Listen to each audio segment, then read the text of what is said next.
राधिका, ये कुर्ते के ऊपर ये जैकेट कैसा लग रहा है? ये कॉम्बिनेशन बहुत अच्छा लग रहा है यार। है ना? हाँ, इस बार सोसाइटी में झंडा फहराओगे ना, हाँ, तो देखना एकदम रॉबिला लगोगे। नजर उतारो तुम्हारी, the most handsome senior citizen of the society. ओहो, ये देखो फिर से सिलवटें पड़ जाती है यहाँ। मैं जरा इस्त्री कर देता हूँ। आप भी ना करीब 2 बार इस्त्री कर चुके हो। आप तो बच्चे बनते जा रहे हो बिल्कुल, वो भी झंडा फहराने के लिए। राधिका, बचपन से ना जब भी किसी को अपना तिरंगा फहराते हुए देखता था ना, तो मुझे सीरन सी होती थी, रोंगटे खड़े हो जाते थे मेरे। बरसों पुरानी मेरी ये इच्छा पूरी होने वाली है। I am so excited. दादाजी, इसमें इतने एक्साइटेड होने वाली क्या बात है? फ्लैग होस्टिंग ही तो है। नो बेटा, ये सिर्फ फ्लैग होस्टिंग नहीं है, ये हमारे देश की शान है, हम भारतवासियों का अभिमान है। 200 साल पुरानी गुलामी की जंजीरों को हम सब ने मिलकर तोड़ा था। ये आजादी हमें बड़ी बड़ी कुर्बानियां देकर मिली है बेटा। ओह, ओके। अच्छा सुनो, इतिहास इसे समझाना, मैं लड्डू बनाने जा रही हूँ। ठीक है दादाजी, अब मेरी थोड़ी सी हेल्प करोगे? हाँ, एनीथिंग, बोलो बोलो। मुझे स्कूल में इंडिपेंडेंस डे पर प्रोजेक्ट बनाना है। वो क्या प्रोजेक्ट है तुम्हारा, बताओ। Something about independence and freedom fighters. Okay. अब सब लोग वही सेम 4-5 फ्रीडम फाइटर्स के ऊपर प्रोजेक्ट बनाएंगे, लेकिन मुझे ना कुछ डिफरेंट करना है, समथिंग यूनिक, जो हमारे जेनरेशन को पता ना हो। Unique, something unique. हाँ, तुमने खुदीराम बोस का नाम सुना है? खुदीराम बोस। खुदीराम बोस? नहीं। आजादी की लड़ाई के सबसे युवा क्रांतिकारियों में से एक थे। ओह। बंगाल के क्रांतिकारियों का दमन करने वाले जज किंग्स फोर्ट पर बम से हमला करने की कोशिश की थी उन्होंने। जब वो फांसी चढ़कर शहीद हुए, उस समय बेटा उनकी उम्र सिर्फ 18 से 19 साल की थी। तुमसे बस 7-8 साल के बड़े थे। थैंक यू दादाजी। अभी आप इस्त्री करो, मैं हिस्ट्री बनाता हूँ। ओह, मतलब प्रोजेक्ट बनाता ओह, ठीक है, थैंक यू। मम्मी, हमारे पास मेरे साइज का कुर्ता और धोती है। कुर्ता धोती क्यों? प्रोजेक्ट के लिए। अरे अरे, तुम कब बैठ गए? अच्छा, स्कूल प्रोजेक्ट के लिए धोती कुर्ता? हाँ, मैं खुदीराम जी पे प्रोजेक्ट बना रहा हूँ। खुदीराम बोस? हाँ मम्मी, वो बहुत यंग फ्रीडम फाइटर थे, दादाजी ने मुझे उनके बारे में बताया। हाँ, लेकिन ये धोती कुर्ता? हाँ डैडी, मैं उनके जैसे कॉस्ट्यूम पहनूंगा, फिर पिक्चर क्लिक करके अपलोड करूंगा, तो टीचर इम्प्रेस हो जाएगी। ओहो, मतलब इम्प्रेशन जमाने के लिए किया जा रहा है ये सब? हाँ, यस मम्मी। अच्छा, तुम क्या जानते हो खुदीराम जी के बारे में? मैं कुछ खास नहीं जानता, बट इंटरनेट तो जानता है ना, तो मैं वहीं से कुछ निकाल के डाल दूंगा, और अगर मैंने कुछ डिफरेंट किया तो टीचर अच्छे ग्रेड्स भी देगी। ग्रेड्स? इंडिपेंडेंस डे तुम्हारे लिए सिर्फ एक प्रोजेक्ट है। और क्या डैडी, हमें फ्रीडम मिले हुए 74 इयर्स हो गए हैं, और अभी तक हम हर साल ये फ्रीडम फाइटर्स पे प्रोजेक्ट बना रहे हैं। इससे अच्छा हमें साइंस या टेक्नोलॉजी का प्रोजेक्ट मिलता ना, तो आगे जाके लाइफ में काम तो आता। ये हिस्ट्री प्रोजेक्ट बहुत चाहिए होते हैं, और इनका रेलेवेंस क्या होता है? मतलब फ्रीडम फाइटर्स की कोई वैल्यू नहीं है तुम्हारे लिए? आई नो मम्मी कि वो लोग लड़े थे और इसलिए हमें आजादी मिली, बट ना मैंने आजादी की लड़ाई देखी, ना आपकी जनरेशन ने देखी, और ना दादाजी फ्रीडम फाइटर थे। सो बेसिकली वंदु, हमें फ्रीडम एंजॉय करना चाहिए और हर साल प्रोजेक्ट बनाना चाहिए। यस डैडी, बाकी सब तो चिल। बस मुझे एक बात समझ नहीं आती कि ये जो खुदीराम जी थे, उनको बॉम्ब फेंकने की इतनी इच्छा क्यों हुई थी? He was so young, और आप लोग ही तो कहते हो कि वायलेंस इज बैड। बेटा, वो सिर्फ वायलेंस नहीं था, देश की आजादी के लिए क्रांति का धमाका था, जो चैन से सोते हुए अंग्रेजों की नींद हराम करने के लिए बहुत जरूरी था।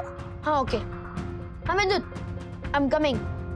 मम्मा, आई एम गोइंग डाउन, शायद उसको प्रोजेक्ट में हेल्प चाहिए होगी। Don't forget about the kurta and dhoti, okay? I am coming. मंदुरानी, आजादी के 74 साल अथर्व के लिए सिर्फ एक प्रोजेक्ट बनकर रह गया। वही तो। आई स्टिल रिमेंबर, हम जब बच्चे थे ना, तब पई काका हमें उनकी लाइब्रेरी में सुखदेव, चंद्रशेखर आजाद, भगत सिंह, मदनलाल धिंगरा जैसे क्रांतिकारियों की कहानियां सुनाते थे ना, तो रोंगटे खड़े हो जाते थे। अभी भी I can feel that। और फिर वो फिल्में, देशभक्ति वाली फिल्में, क्रांति, शहीद, ऐसा लगता था ना वो स्क्रीन फाड़कर अंदर घुसे और अंग्रेजों को गोली मार दे। सच्ची राज, अभी भी लता जी की आवाज में "ऐ मेरे वतन के लोगों" सुनती हूँ ना तो आंखों से आंसू बहने ही लगते हैं। बड़ा सॉन्ग यार। और आज सुबह ज्योति भाभी कह रही थी कि ये 15 अगस्त अगर संडे को नहीं पड़ता ना तो हम लॉन्ग वीकेंड के लिए अपने वो माउंट आबू वाले भाई की हवेली पे ऐसे छुट्टी मनाने आराम करने जा सकते थे।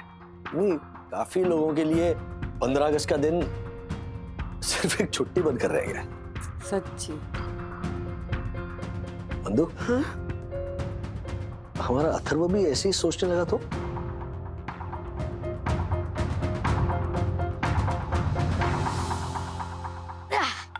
चल ब्रो आ गया। हाँ ये ले तेरी वेटिंग, चल शुरू हो जा। अरे रुक रुक रुक, मुझे लगा तूने प्रोजेक्ट डिस्कस करने के लिए बुलाया है। ब्रो प्रोजेक्ट का जुगाड़ हो गया।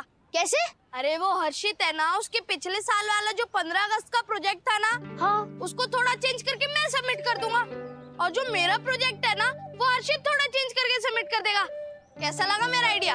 वाह सही है, चल जा बॉलिंग कर। तिवारी जी सर, अपनी नजर पैनी रखो। जी sir. Oh my god. Tiwari ji sir. हम आजादी की 74वीं वर्षगांठ के करीब हैं। जी सर। पर अब तक हमें कचरे से आजादी नहीं मिली है।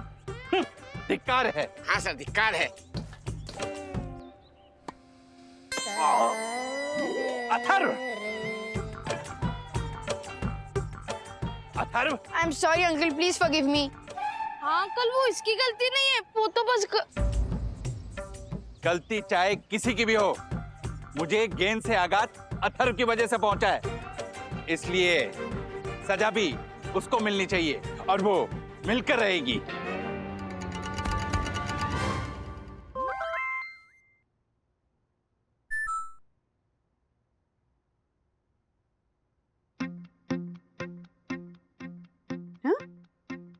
अथर्व और श्वानों का प्रवेश वर्जित। Atharva and dogs not allowed. Atharva और राजेश वागले को आज से एक हफ्ते के लिए साई दर्शन हाइट सोसाइटी के सार्वजनिक क्षेत्र में प्रवेश नहीं दिया जाएगा, ठीक है? वागले परिवार को सोसाइटी के सचिव को क्षतिग्रस्त करने के लिए और सामाजिक शांति को हानि पहुंचाने के लिए 35,000 रुपए का जुर्माना देना होगा। 35,000 रुपए? पहले तो मुझे शक था, लेकिन अब यकीन हो गया कि दक्कू भाई का दिमाग खराब हो गया। आगे पढ़ो। एक हफ्ते के लिए कोई भी सदस्य अथर्व से कोई भी सामाजिक व्यवहार नहीं करेगा। ऐसा करने वाले को जुर्माना देना पड़ेगा। अथर्व! अरे राज सीधा दक्कू भाई से बात करते हैं ना।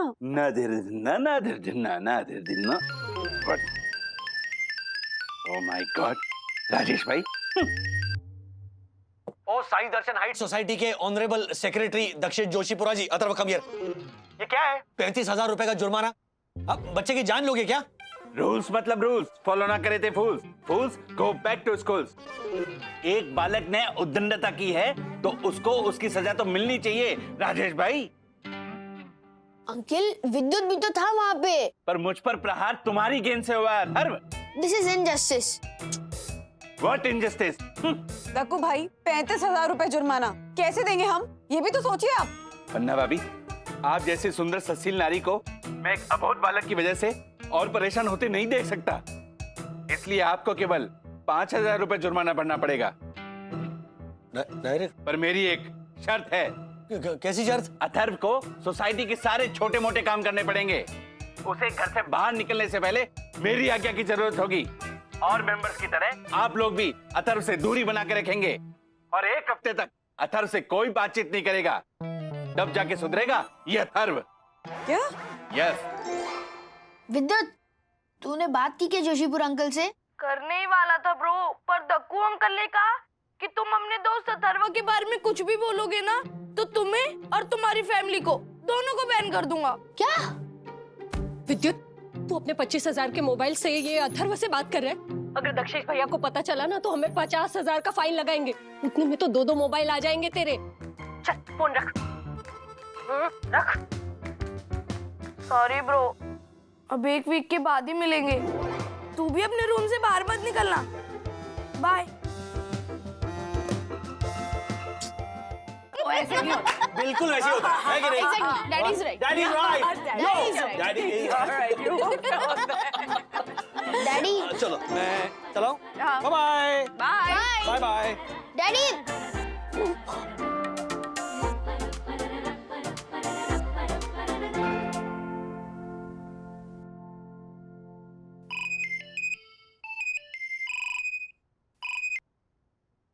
अथर्व, स्टडी टाइम ओवर हो चुका है। चलो अब फटाफट नीचे आओ और मैं जो काम बोलूं वो फटाफट करो। पास।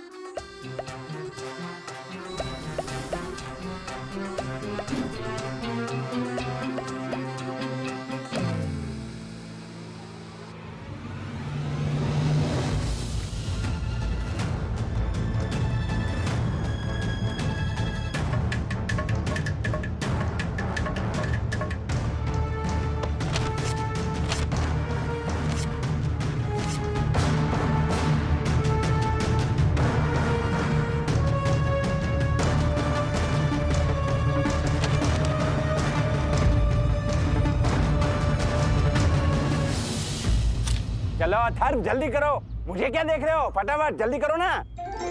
व्हाट? अरे इतना सा काम नहीं था, सुनाई नहीं देता। ओह माय गॉड, जल्दी जल्दी काम करो। तुम्हारे पापा ने तुम्हें इतना भी नहीं सिखाया? अब तक ये सब हुआ क्यों नहीं? इसके बाद पौधों में पानी देना है। व्हाट? आके फाड़ फाड़ के क्या देख रहे हो? और उसके बाद ये पत्तियां भी काटनी है ऐसे। जल्दी चलो चलो, फास्ट, जल्दी जल्दी जल्दी। एक्स्ट्रा पत्ती नहीं कटनी चाहिए। फास्ट, जल्दी हाथ चलाओ।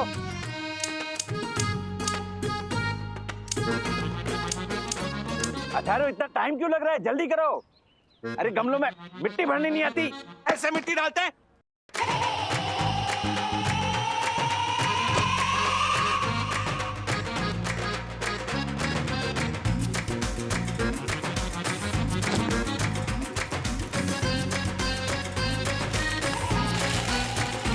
Oh my God! Atharva, you idiot! Oh my God! मना कर दिया।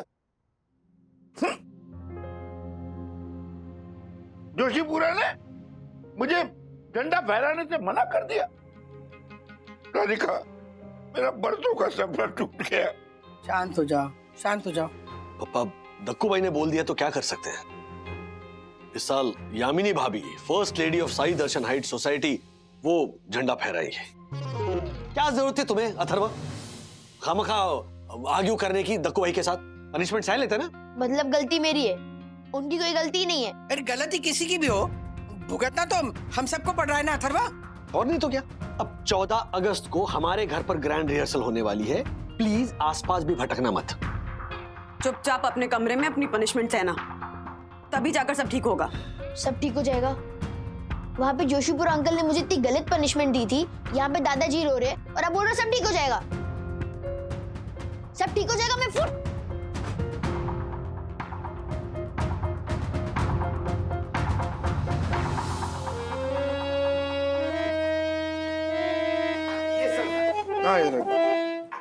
राजेश भाई, हाँ जी। मेरा सुर थोड़ा चेक कीजिए। है प्रीत जहां की रीत सदा है। हाँ, यहाँ है। मतलब है प्रीत जहां की रीत सदा का है, यहाँ है। दीजिए जोर। टाइम में अगर इनके गाने का प्रोग्राम रखते ना तो अंग्रेज ऐसे ही देश छोड़कर भाग जाते हैं इनके गाने के डर से। लेकिन राजेश भाई, अभी क्या करेंगे?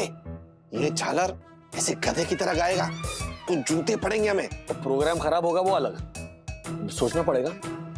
इनसे बेटर तो अथर्व गाएगा, वो भी बिना रिहर्सल के। वंदे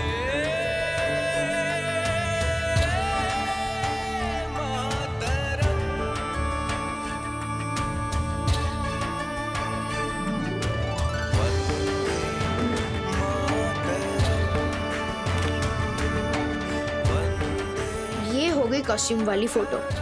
अब मेरा प्रोजेक्ट खत्म हो जाएगा। सुनो भाइयों और बहनों, कितना स्ट्रेंज है, मेरे घर पे फंक्शन है और मैं ही अटेंड नहीं कर सकता।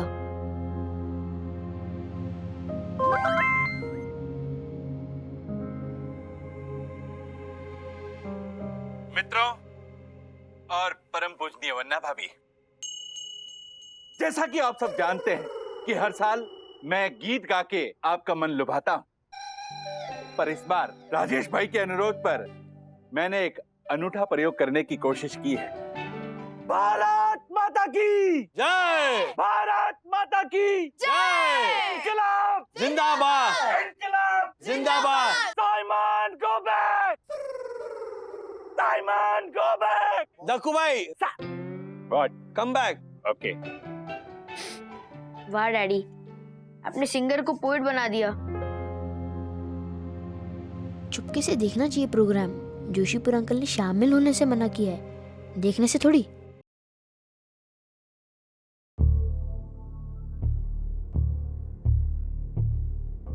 रहम कीजिए भाई बाप, रहम कीजिए। अगर लगान नहीं दिया तो रहम नहीं, घोड़े मिलेंगे, घोड़े, घोड़े, घोड़े। यकीन मानिए हमारे पास बस इतना ही अनाज है। इतना सा? तुम लोग ठीक से काम नहीं करते हैं? काम चोर, तुम लोग काम चोर। और घोड़े लगाओ इसको। नहीं,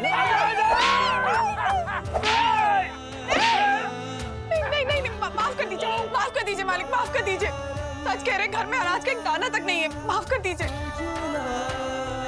अनाज नहीं है तो बिस्किट खाओ। चलो खाओ बिस्किट।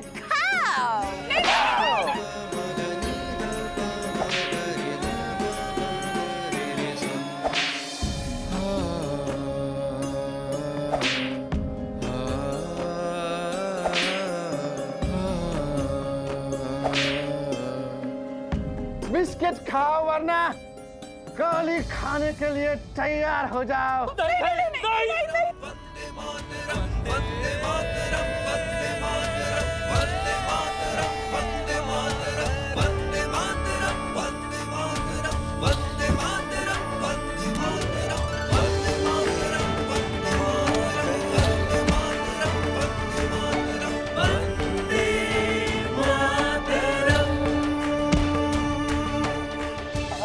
मैं तुम्हें मार दूंगा। Atharva, Atharva, Atharva,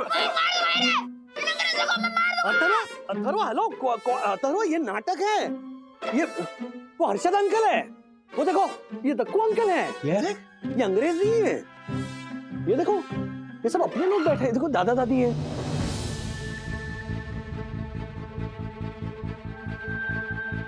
I am sorry.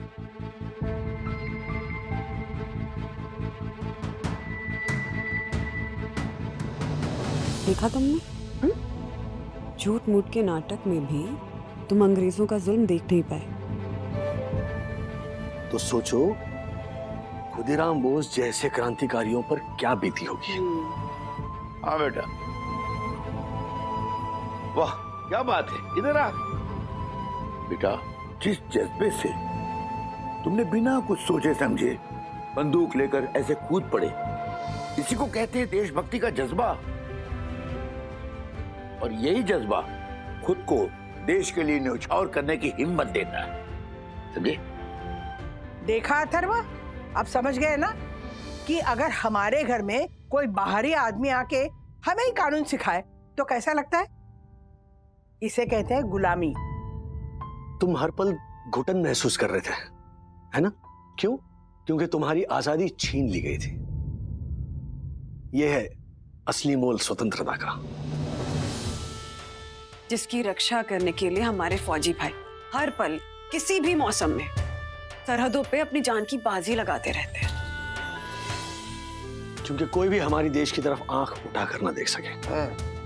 Yes mummy daddy, मैंने आजादी पे प्रोजेक्ट तो बना लिया है, बट अब मुझे समझ में आ गया कि हमें हर साल आजादी पे जश्न क्यों मनाना चाहिए। क्यों? क्योंकि हमें जीने के लिए जितनी हवा और पानी की जरूरत है ना, उतनी आजादी की भी। वाह। और इसके लिए ना बहुत से लोगों ने बलिदान दिया है। और इसीलिए इस आजादी की इज्जत करनी भी उतनी ही जरूरी है। तुम्हारे मुंह से यही बात मैं सुनना चाहता था, सीरियसली। हाँ, वरना हमारी सारी मेहनत बेकार हो जाती। यानी मैं समझा नहीं। पढ़ाना था तुम्हें एक अहम सबक, इसीलिए खेलना पड़ा हमें एक नाटक, इसीलिए खेलना पड़ा हमें एक नाटक। Thank you. वरना भाभी, कैसा लगा मेरा अभूतपूर्व अभिनय? भूत जैसा। What? पीछे। बहुत बढ़िया था दक्कू भाई। थैंक यू वरना भाभी। बट आई मस्ट से कि नाटक बहुत अच्छा था, जैसे कि हिस्ट्री का कोई अलग ही लेसन पढ़ लिया हो। इसीलिए इतिहास जानना बहुत जरूरी है, ताकि हम इतिहास दोहराए नहीं, बल्कि नया इतिहास बनाए। और हमारा गौरवशाली इतिहास ही वो अहम कड़ी है जो हमारी इस पीढ़ी को आने वाली पीढ़ी के साथ जोड़ता है। अंकिल, मतलब कल दादाजी ही झंडा लहराएंगे ना?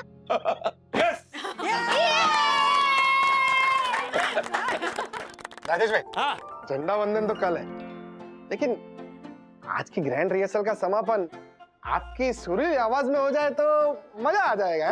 Oh yes. हाँ हाँ रेडी।